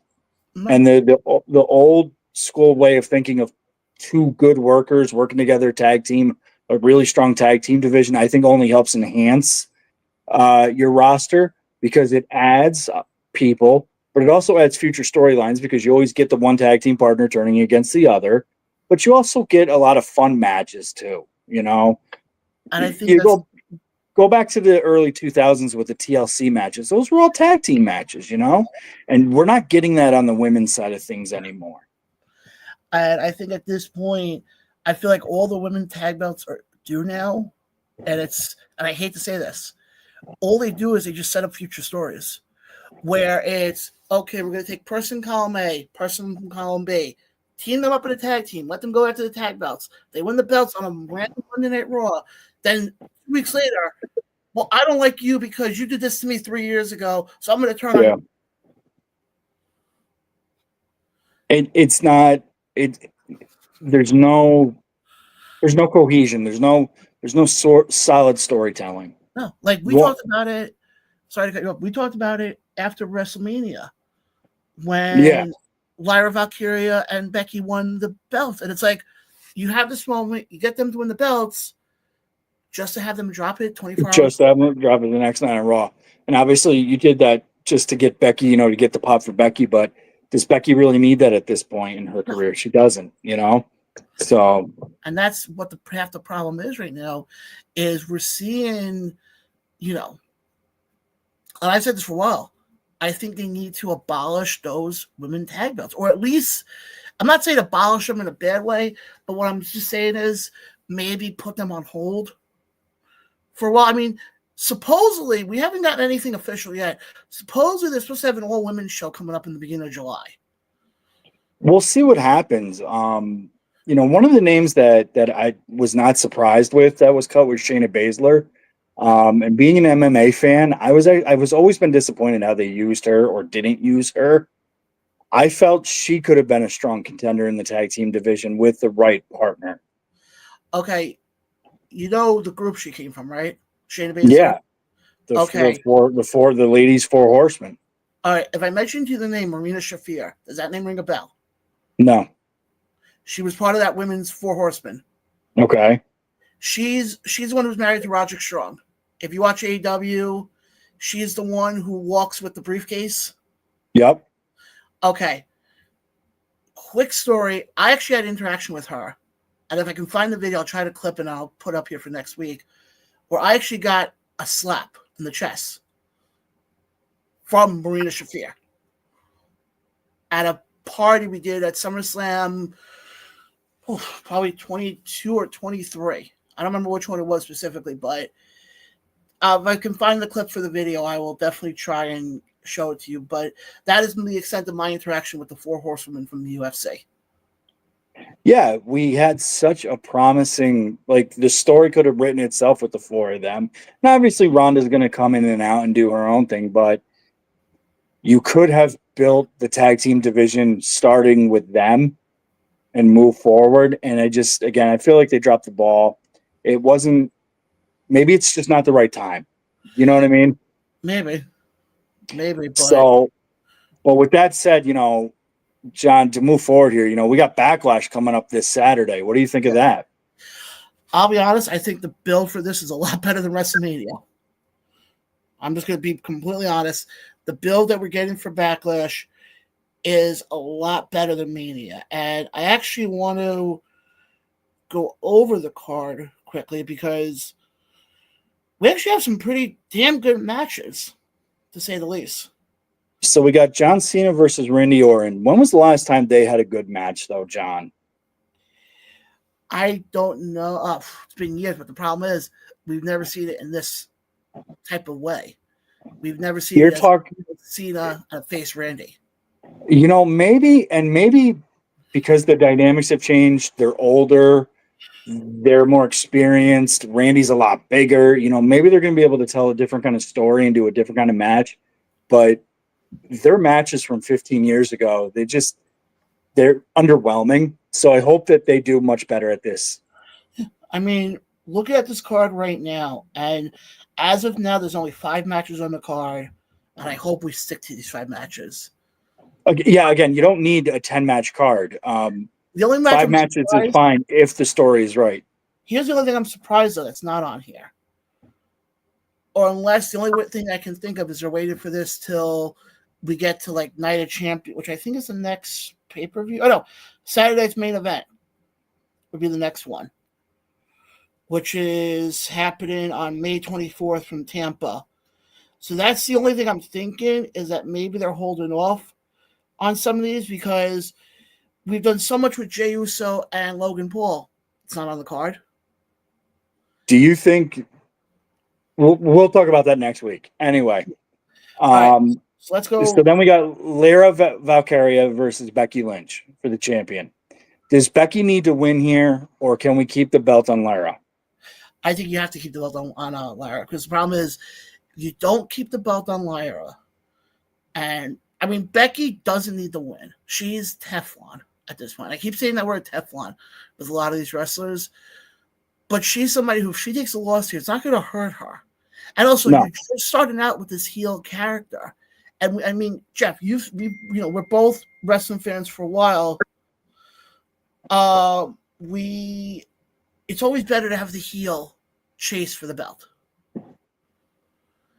and having somebody like Becky chasing you for that belt Yeah, could I see Becky eventually getting the win? Eventually down the road. But right now, no. I would give it to Lyra. It's the same thing I said. If you remember going into WrestleMania, and I kept emphasizing, keep the belt on Tiffany. Keep the belt on Tiffany. Yep. And they finally did that because, you don't always have to feed the younger talent to the older talent. I hope they do the same thing here because, let's be honest, you put the belt on Becky, that's going to do nothing for Becky, and I think it's going to hurt Lyra in the long run because, like, okay. It's going to upset the fans, too. It's, Exactly. So then next match, you got Pat McAfee versus Gunther. Throwaway match. Gunther's going to destroy him. This opens the show, I think. Of course. This opens the show. But I'm going to go out on a limb here. Because we haven't seen, because they kept emphasizing throughout Gunther's run in WWE, they keep emphasizing the fact that he's held a belt 80% of the time. Yeah. Since he's been in the company. We haven't really seen Gunther in wrestling, especially in WWE, without a title. Now, do you potentially pull the shocker off here? Have Pat get the win, even if you want to say like a Fugazi type of finish, and have Gunther go more insane? That could be really good. That could be really good going into SummerSlam too. Because I'm just saying, if you're going to have this be, sorry to cut you off, but if you're going to have this be where, Gunther comes in and destroys Pat, okay, then what was the point of doing all this buildup? Because then at least if you have Pat win, have Gunther go a little bit more insane, a little bit more psychotic, where it's like you don't know who he's going to attack. Yeah. It could make things very interesting as we get closer to SummerSlam. Almost a la Kane back in, that when he unmasked, you didn't know who Kane was going to go after. Yeah. And I think it opens up a lot of doors for Gunther for future, for future opponents. Yeah. And I think what you can do is you have enough people on commentary where if, let's say, you don't want to have Pat do double duty, you could easily do Cole and Wade Barrett for commentary. You can do, hell, what about Cole and Corey Graves? There's a shocker. And keep in mind, we got the NFL season coming up, which I'm not a huge football fan, so I think too much of the year's already devoted to the NFL. So Pat's going to have to pull back anyway because of his commitments with his own podcast in the NFL. So yeah, so I think it'll be interesting. Yeah. So the next match is that fatal four-way though for the U.S. Championship.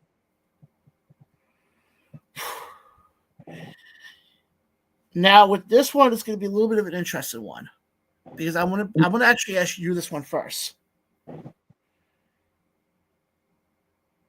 Well, actually, I'll worry about that after we go over these cards because I can see this one being the co-main event. The fatal four-way, yeah. I can see this. But now here's my question to you, though. You got Jacob Fatu, who's your U.S. champion right now. I doubt they're going to have him after one of the better matches that we saw at WrestleMania drop the belt this quick. No, I think they keep it on him. I think they're pushing LA Knight for a main event run early next year. Damian Priest, I think he's just sliding down the card. I think he's becoming less and less of a factor. And Drew McIntyre, Damian and Drew can do their own thing at SummerSlam. I think it's going to set up. Well, now my question is, so who takes the pin in this one?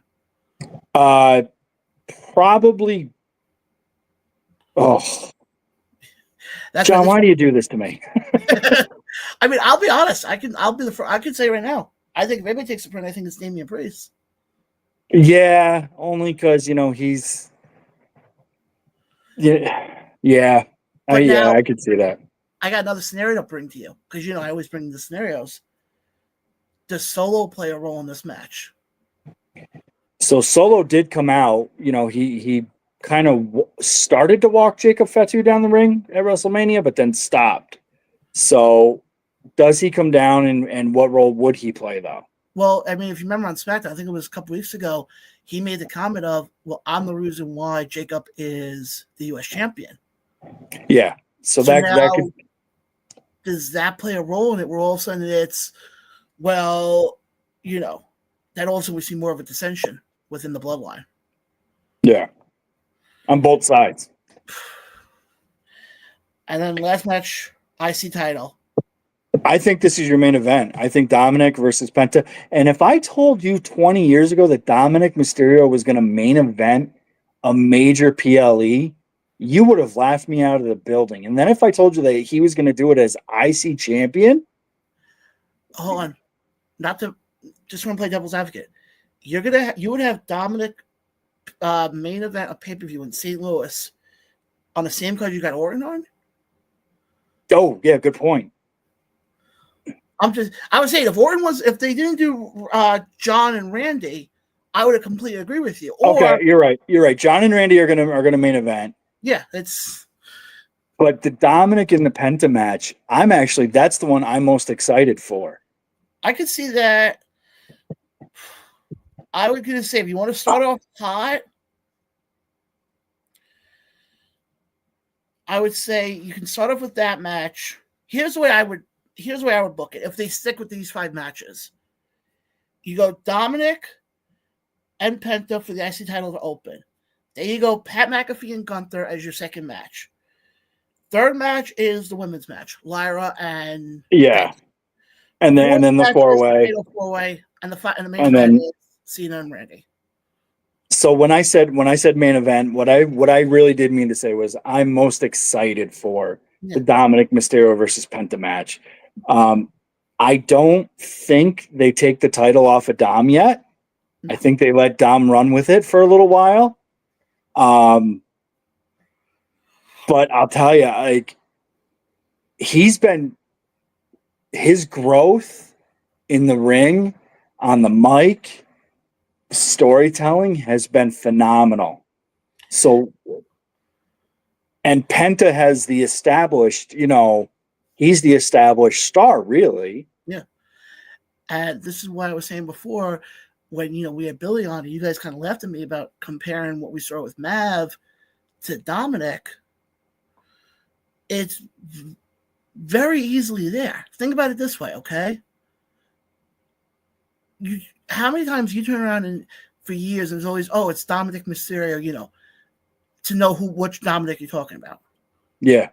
Now you turn around and you go, Dirty Dom. Dirty Dom, and he's right there. You know exactly who you're talking about. I think the reason why it's similar with Mav is a lot of wrestling fans who are independent wrestling fans know of Chris Envy. Mm-hmm. But now this gives Mav, and I was going to say this beforehand, but talking about this now, so when bring this up, this kind of gives Mav the opportunity to become like Dirty Dom and kind of create his own legacy. Yeah. Yeah. Where, and again, this is the beauty of wrestling, similar stories. It's the same story, similar, but when told correctly and when told right, there's nothing more entertaining to me. Truly. It's like watching the same action movie, right? How many diehards do you need to see before you know that John McClane's going to win, right? Yeah, before he wins on Christmas, which, by the way, that could be a whole discussion in itself. So wrestling's the same way. Yes, you can recycle these storylines. Once a mark, always a mark, as Billy said. I'm excited for this Dominic versus Penta match. I think they keep the belt on Dominic. I think it's going to be a match of the night. I think it could be potentially a match of the year. I absolutely agree. Before we wrap things up here, I do want to give a little bit of a shout out. We were supposed to have on the commentator tonight from Immortal, but unfortunately plans did not happen. But Immortal Championship Wrestling has a show coming up this weekend. And I actually have the match card for them quickly. Yep. I just want to just go through it quickly. It's the Road to Immortality. It's their yearly show they do up in Rome. And it's actually kind of funny because Brother Jonas looks like to be in this match. Yeah. So I guess his back is okay. John, I'm not lying to you. Those 2 bumps he took on the table that did not break, Oh, I can imagine. my back is hurting from it. I could imagine, but you got the Road to Immortality match happening. I'm not sure if it's for the ICW Women's title, but from TNA, Masha Slamovich challenges Christina Marie for the title. Obviously, Christina Marie did make history as she's now the first 3-time Immortal Championship Wrestling Women's Champion. Mm-hmm. For the first time ever, I think this is in a casket match. Adam Stone takes on Sebastian Braun. We also have in tag team action, CXR takes on the team of Vince Valor and Matt McCoy. It's an exciting show. And how about this for a World Heavyweight title match? Mike Skyros versus Richard Holiday. I'm really looking forward to that. I wish I could be at the event. I can't, but just to see that one match. Hey, go ahead. Can I tell you a quick story about casket matches? Yeah. A long time ago in a previous life, I worked for a furniture sales company, and one of our contacts was the WWE. They called me up, and they had inventory that they wanted to get rid of. So I had to go to their warehouse in Stamford to inventory some furniture, okay? I'm talking, like chairs and stuff like that. And I'm walking through the warehouse, and John, I'm not kidding. They have each casket from the Undertaker's casket matches on the shelves of this warehouse. Oh, shit. Do you want to talk about history back and forth? From the 1990 all the way down, and they were just lining on this shelf. So you say casket match, and that's all I can think of. Yeah. I know Billy mentioned before there's the Awesome Championship Wrestling show happening May 17th. Yep. I just want to give them a little bit of a shout out because if you're able to go to any wrestling show, this would be the one to go to. Not going to go over the whole card. We'll go over the whole card next week. But how about this one? Steel cage match. Center Slaughter, which is a team of Danny Moff and Sean Donovan. Mm-hmm. Led by their manager, Josh Chernoff. Takes on the team of the Now with their manager, Joel Gertner. Also in action, Moose takes on Mike Santana from TNA. We also have Dante Casanova taking on Ben Bishop, the real one, and looks like Landon Hale. You want to talk about women's action, okay?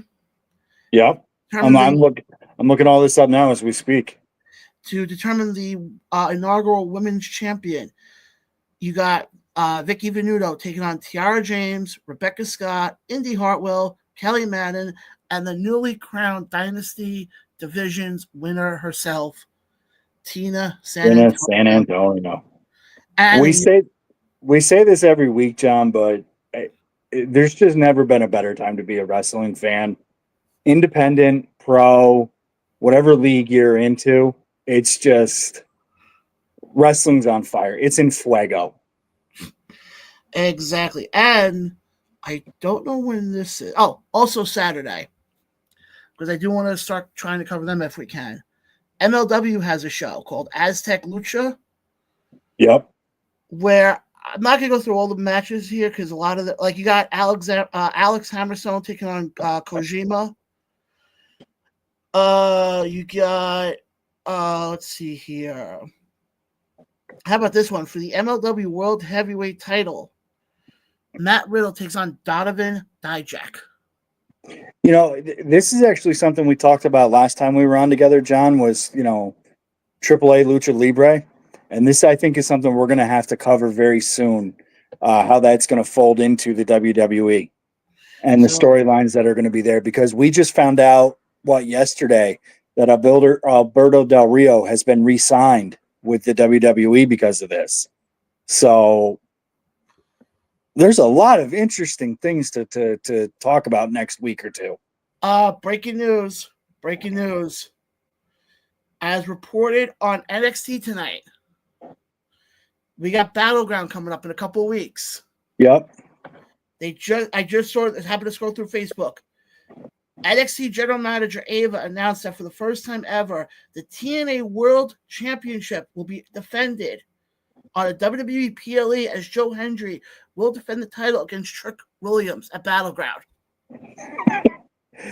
How exciting is that? Say his name and he will appear.